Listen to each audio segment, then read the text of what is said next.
था और हमने उसमें ये पढ़ा था कि भी छंद दो प्रकार के होते हैं, मात्रिक और वर्णिक छंद।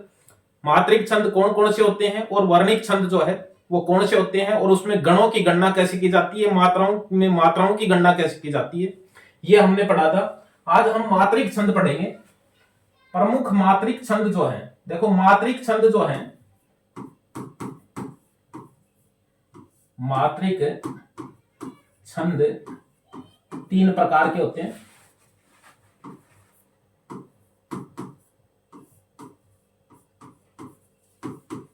मात्रिक छंद 3 प्रकार के होते हैं और हमें ये पता होना चाहिए। जैसे एक तो है अर्ध सममात्रिक, अर्ध सममात्रिक छंद।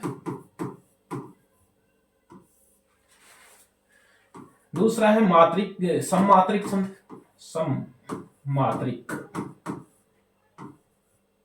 सममात्रिक छंद। और तीसरा है विषम मात्रिक। और मात्रिक छंद जो है वो पाठ्यक्रम में ज्यादा भी शामिल रहते हैं, और जो पाठ्यक्रम में शामिल रहते हैं देखिए उसमें अर्ध सममात्रिक छंद जो है, अर्ध सममात्रिक में जैसे दोहा है, जैसे सोरठा है, अर्ध सममात्रिक है, सबसे ज्यादा पाठ्यक्रम में शामिल होते हैं। क्यों? क्योंकि ये 4 चरणों के होते हैं और इसमें जो मात्राओं की जो गणना होती है, दोहा में पहले और तीसरे में समान है, दूसरे और चौथे में समान है। इसी तरह सोरठा में भी पहले और तीसरे में समान है और दूसरे और चौथे में, यानी इनके विषम चरणों में समान रहती हैं और सम चरणों में समान मात्राएं रहती हैं। यानी आधे चरणों में तो समान मात्राएं हैं और आधे चरणों में समान मात्राएं, इसलिए ये अर्ध सममात्रिक छंद है। 4 चरणों का है।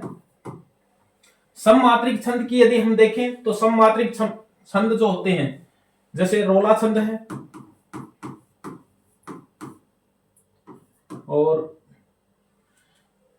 जैसे चौपाई है, हमारे जो पाठ्यक्रम में रहते हैं उन्हीं की चर्चा करेंगे। जैसे गीतिका है, हरि गीतिका है,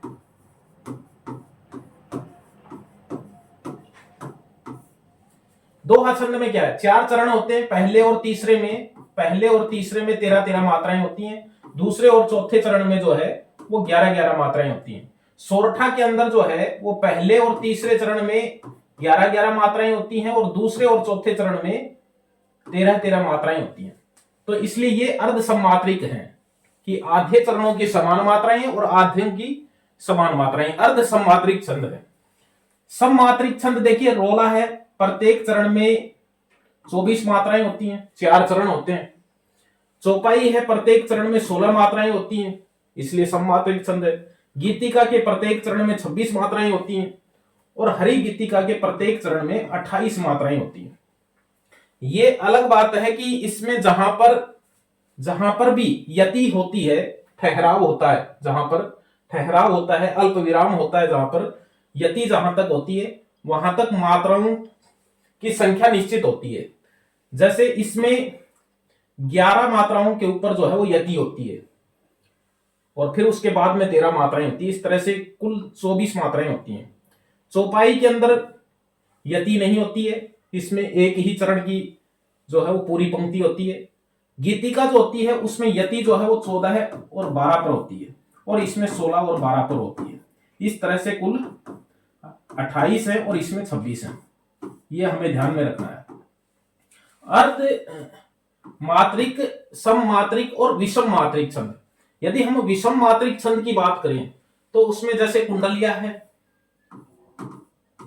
कुंडलिया छंद है। अब कुंडलिया छंद विषम मात्रिक क्यों है? क्योंकि ये दोहा से और रोला से मिलकर के बनता है। दोहा और रोला छंद से मिलकर के बना है, इसलिए विषम मात्रिक हो गया। 2 छंद मिल गए, इसलिए मात्राएं सभी चरणों में समान हो ही नहीं सकती हैं, इसलिए विषम मात्रिक हो गया। इसके अलावा दूसरा है छप्पे छंद। छप्पे छंद में 6 चरण होते हैं और ये जो है ये रोला और उल्लाला से मिलकर के बना है। रोला और उल्लाला से मिलकर के बना है, इसलिए ये भी जो है वो विषम मात्रिक छंद है। 2 छंदों से मिलकर बने हुए छंद हैं। मात्रिक छंद की चर्चा कर रहे हैं। मात्रिक छंद 3 प्रकार के। अर्ध सममात्रिक में दोहा और सोरठा पढ़ेंगे। सममात्रिक के अंदर ये 4 छंद पढ़ेंगे, रोला और चौपाई, गीतिका और हरी गीतिका। मात्राएं किसमें कितनी होती हैं ये हमने देख लिया। अब देखिए हम इसमें दोहा छंद की बात करें। दोहा छंद जो हम सबसे पहले पढ़ते हैं, दोहा छंद यह एक अर्ध सममात्रिक छंद है, अर्ध सममात्रिक छंद है, मात्रिक छंद है, छंद है। इसके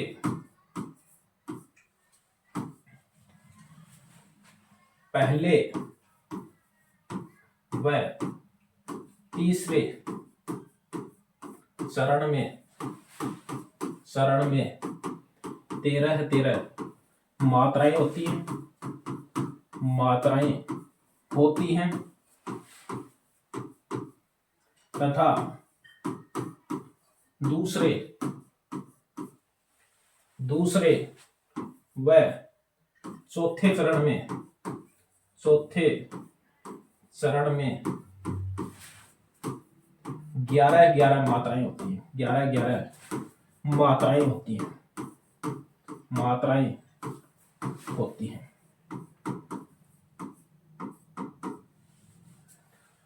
अंत में एक लघु मात्रा होती है, अंत में लघु मात्रा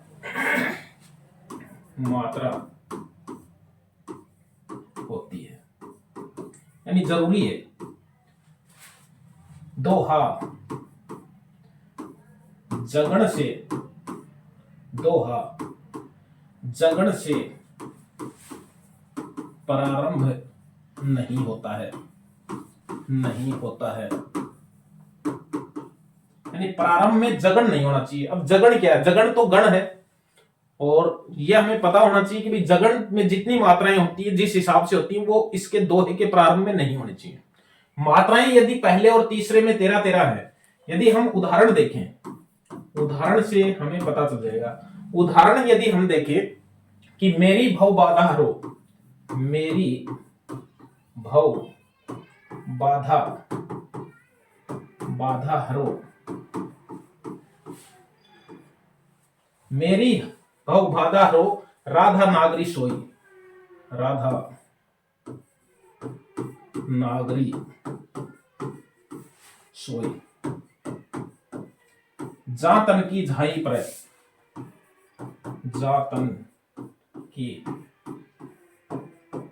झाई पर, श्याम हरित दुती होय, श्याम हरित दुती होय। अब देखो ये, अब इसमें 13 मात्राएं, पहला चरण, दूसरा चरण, तीसरा चरण और चौथा चरण। पहले और दूसरे में 13 मात्राएं होनी चाहिए। 2 2 1 1 2 2 1 2 2 2 4 2 6 2 8 2 10 11 12 और 13, कुल 13 मात्राएं हैं। तीसरे में भी 13 मात्राएं होनी चाहिए। 2 1 1 2 2 2 1 और 2 2 4 6 8 10 और 3 13 मात्राएं हैं। इसमें देखिए 2 1 1 1 1 1 1 2 1 3 3 6 2 8 और 3 11 मात्राएं हैं। और इसमें देखिए 2 2 4 2 6 7 7 2 9 2 11 और 1 12, यानी यहां पर एक मात्रा है, ये नागरी में री छोटी आएगी, तो ये कुल 11 मात्राएं। अब देखिए 13 पहले और तीसरे चरण में 13 मात्राएं होती हैं, दूसरे और चौथे चरण में 11 मात्राएं होती हैं। अंत में एक लघु मात्रा होती है, अंत में एक लघु मात्रा होती है, ये जरूरी है। कुछ जगह ये भी लिखा होता है कि अंत में एक गुरु और एक लघु होती है, कुछ जगह ये भी हमें मिलता है कि अंत में एक गुरु और एक लघु मात्रा जरूरी है, लेकिन सबसे जरूरी है लघु मात्रा। प्रारंभ में जगण जरूरी है। अब देखिए जगण कैसे होगा? जगण यदि हम यहां सूत्र लिखकर देखें, यह माता राज भा न से लेगा, यहां पर जगण जगण में मात्राएं होती हैं 1 2 1, तो वो यहां पर है नहीं, यहां पर जगण है नहीं, इसलिए यहां पर क्या है, दो बड़ी मात्रा एक, यहां पर तगड़ है प्रारंभ में, यानी प्रारंभ में जगण नहीं होना चाहिए। जगण में मात्रा होती है छोटी बड़ी और छोटी, ये जो है जगण होता है, तो ये इसमें है नहीं, इसमें भी ये नहीं है, यानी प्रारंभ में जगण जो है वो नहीं होना चाहिए। ये दोहा है, और दोहे से ठीक उल्टा होता है सोरठा छंद। हमें मात्राओं की गणना आनी चाहिए, यदि मात्राओं की गणना आ गई तो कोई भी उदाहरण है तो हम उससे देख सकते हैं कि भी दोहा है या नहीं है। अब आगे हम देखेंगे सोरठा छंद, जो दोहा का उल्टा होता है। सोरठा छंद जो है वो दोहा का उल्टा होता है। सोरठा छंद, सोरठा छंद दोहा का उल्टा होता है। सोरठा, सोरठा दोहा का उल्टा होता है, उल्टा होता है।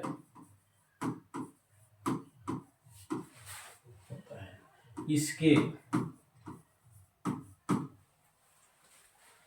पहले व तीसरे चरण में, पहले व तीसरे चरण में, तीसरे चरण में, पहले व तीसरे चरण में 11-11 मात्राएं होती है, 11-11 मात्राएं होती हैं, होती हैं।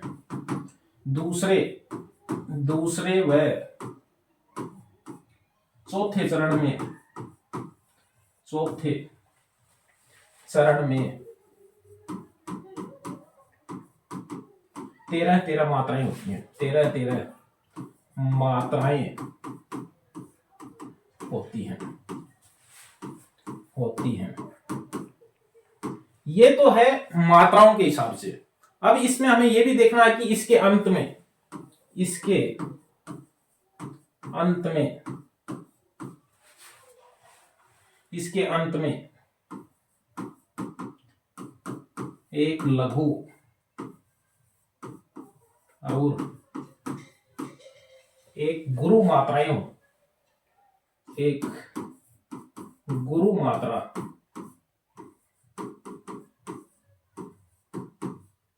होती है। इसके विषम चरणों में, विषम चरणों में,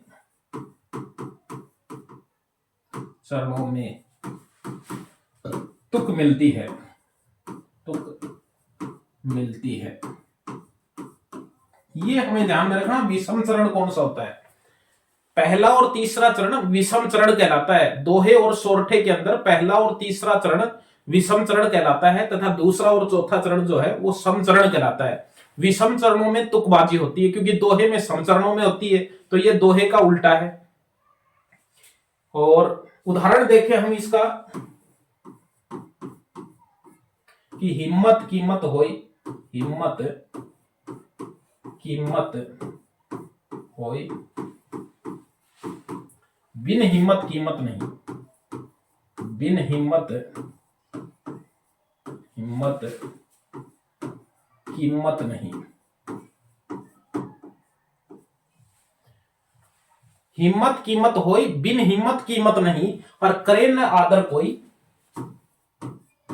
करे न आदर कोई, रद कागज जू राजिया, रद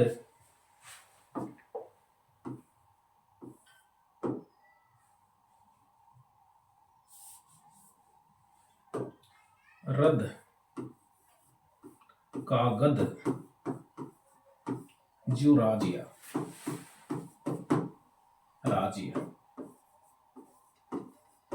कृपाराम का सोरठा है, बहुत प्रसिद्ध है कृपाराम के सोरठे।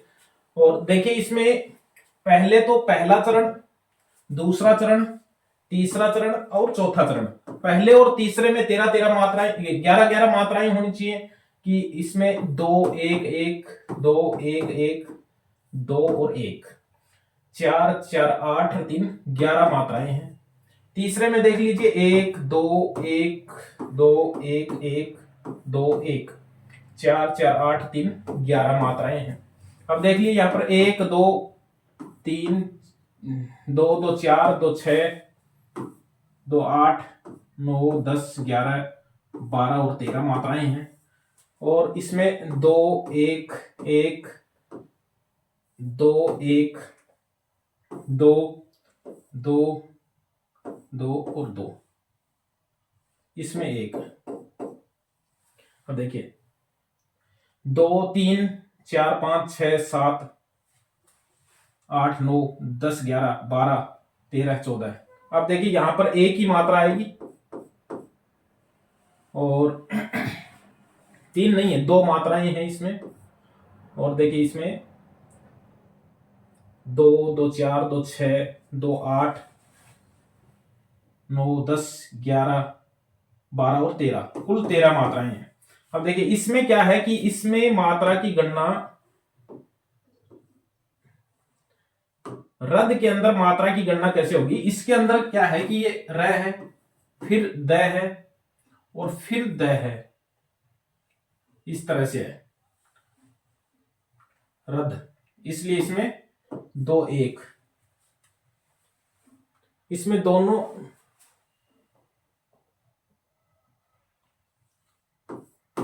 3 4 7 7 2 9 9 और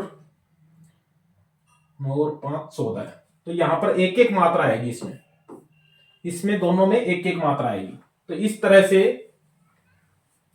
13 मात्राएं हैं। इसमें 13 है, इसमें 13 मात्रा है, इसमें 11 है, इसमें 11 है। हमें यह देखना है कि इसके दूसरे, पहले और तीसरे में तुक भी मिल रही है। यहां पर होय पे मिल रही है और यहां पर कोय पे मिल रही है।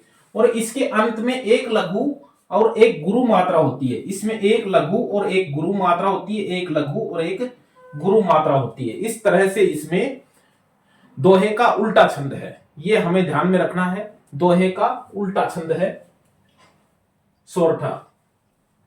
तीसरा छंद हम देखें, इसमें तीसरा छंद है रोला छंद। रोला छंद यह एक सममात्रिक छंद है, सममात्रिक छंद है। इसके प्रत्येक चरण में, इसके प्रत्येक चरण में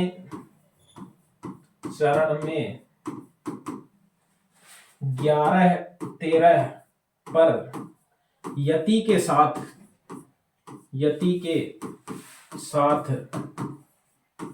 24 मात्राएं होती हैं। 24 मात्राएं होती हैं। ये है दोहा रोला छंद। रोला छंद क्या है, इसके प्रत्येक चरण में 24 मात्राएं होती हैं, 11 13 के ऊपर यति होती है।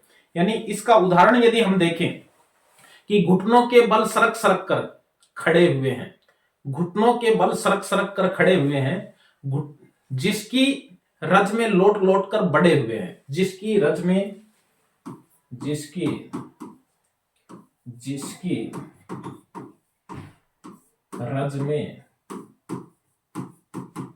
लोट लोट कर बड़े हुए हैं,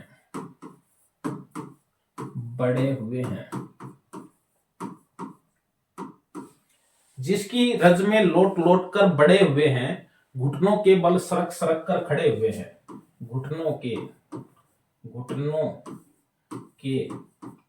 बल सरक कर खड़े हुए हैं।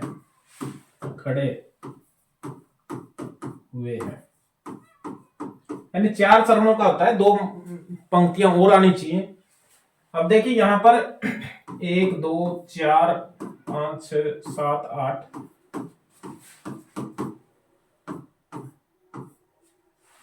एक मात्रा है, 1 2 और 2।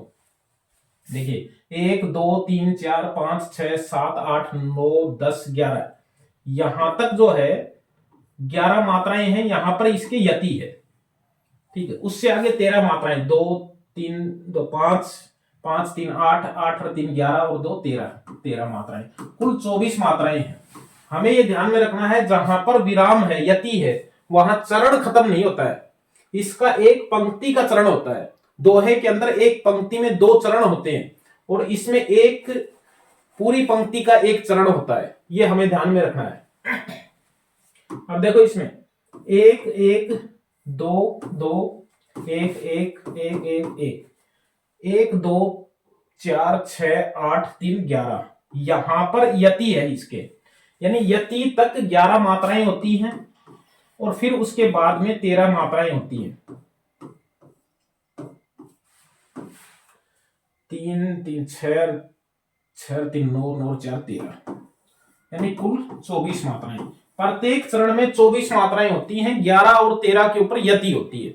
ये हमें ध्यान में रखना है रोला छंद के अंदर, क्योंकि रोला छंद बाद में कुंडलिया छंद बनाते हैं तो उसमें भी काम आता है। छप्पे छंद जो होता है उसमें भी काम में आता है, वो भी संयुक्त छंद है, 2 छंदों से मिलकर बना है। तो इसलिए रोला छंद जो है ये बहुत काम की चीज है। अन्य छंदों को याद करने के लिए भी इसको याद रखना जरूरी है।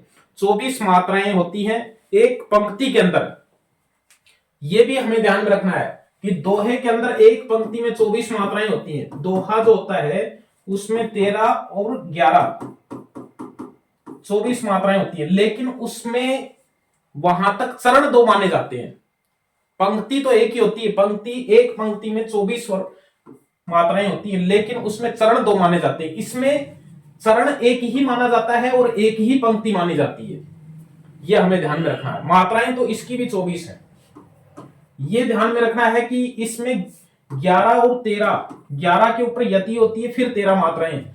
सोरठा छंद में भी 11 और 13 हैं, लेकिन उसमें और इसमें अंतर है, क्योंकि वो दोहा का उल्टा है। उसमें जहां तक यति होती है वहां पर तुक भी मिलती है पहले और तीसरे में, और उसमें यहां तक 2 चरण हो जाते हैं, इसमें केवल एक ही चरण माना जाता है। यानी रोला छंद की पूरी पंक्ति का एक चरण माना जाता है, जबकि दोहा और सोरठा में एक पंक्ति में 2 चरण हो जाते हैं। ये हमें ध्यान में रखना है। चौपाई छंद देखते हैं। चौपाई जो है,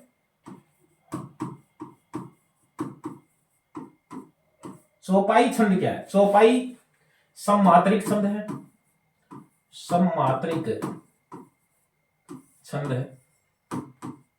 चौपाई सममात्रिक छंद है। इसके प्रत्येक चरण में, इसके प्रत्येक चरण में 16 मात्राएं होती है। प्रत्येक चरण में 16 मात्राएं होती है।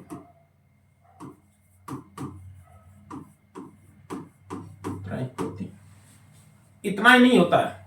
अब देखिए, इसमें चौपाई जो होता है, एक चौपाई भी होता है। चौपाई भी छंद होता है जिसमें प्रत्येक चरण में 15 मात्राएं होती हैं। चौपाई जो है इसमें 16 मात्राएं होती है। चौपाई छंद होता है एक जिसमें 15 मात्राएं होती है प्रत्येक चरण में, और चौपाई के अंदर 16 मात्राएं होती है। लेकिन केवल मात्राओं का योग ही नहीं बिठाना उसमें अंत में, यानी चौपाई के अंत में जगण और तगड़ का निषेध होता है। चौपाई के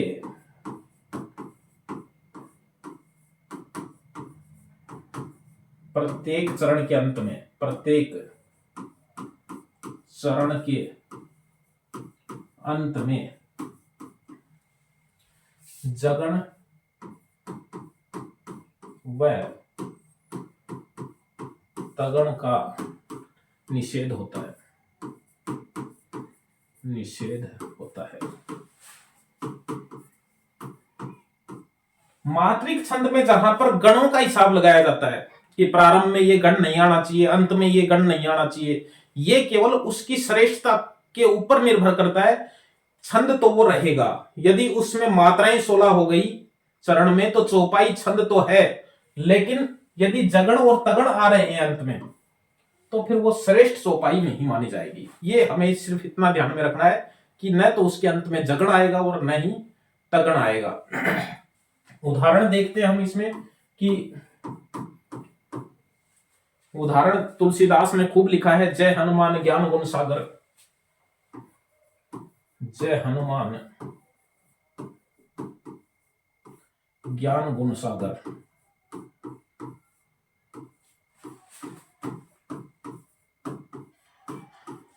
ये चौपाई है। अब देखिए, जय हनुमान ज्ञान गुण सागर, जय कपीस तिहु लोक उजागर, जय कपीस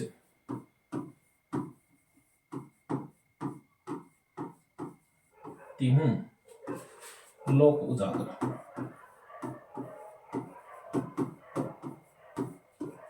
ये चौपाई है जिसके प्रत्येक चरण में जो है वो तिहु के अंदर ती छोटी आएगी।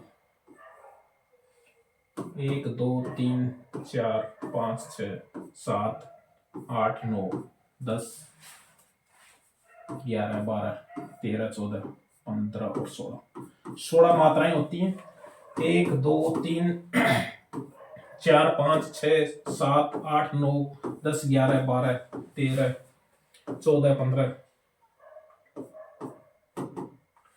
1 2 3 4 5 6 7 3 3 6 6 3 9 9 और 3 12 12 और 4 16 मात्राएं होती हैं। यहां पर भी एक मात्रा आएगी, ये नहीं आएगा इसमें, ये हमें ध्यान में रखना है। मात्राओं का योग बिठाना इसमें बहुत जरूरी है।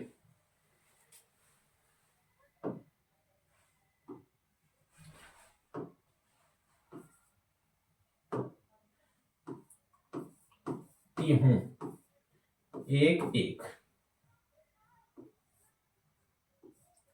1 2 3 4 5 6 7 8 9 10 11 12 13 14 15 16 मात्राएं। यानी मात्राओं में कहीं भी योग नहीं बैठ रहा, तो कहीं ना कहीं छंद जो है या तो मात्रा गणना में दिक्कत हो गई, या फिर हो सकता है कि कोई मात्रा छोटी बड़ी जो है वो हमसे लग गई है।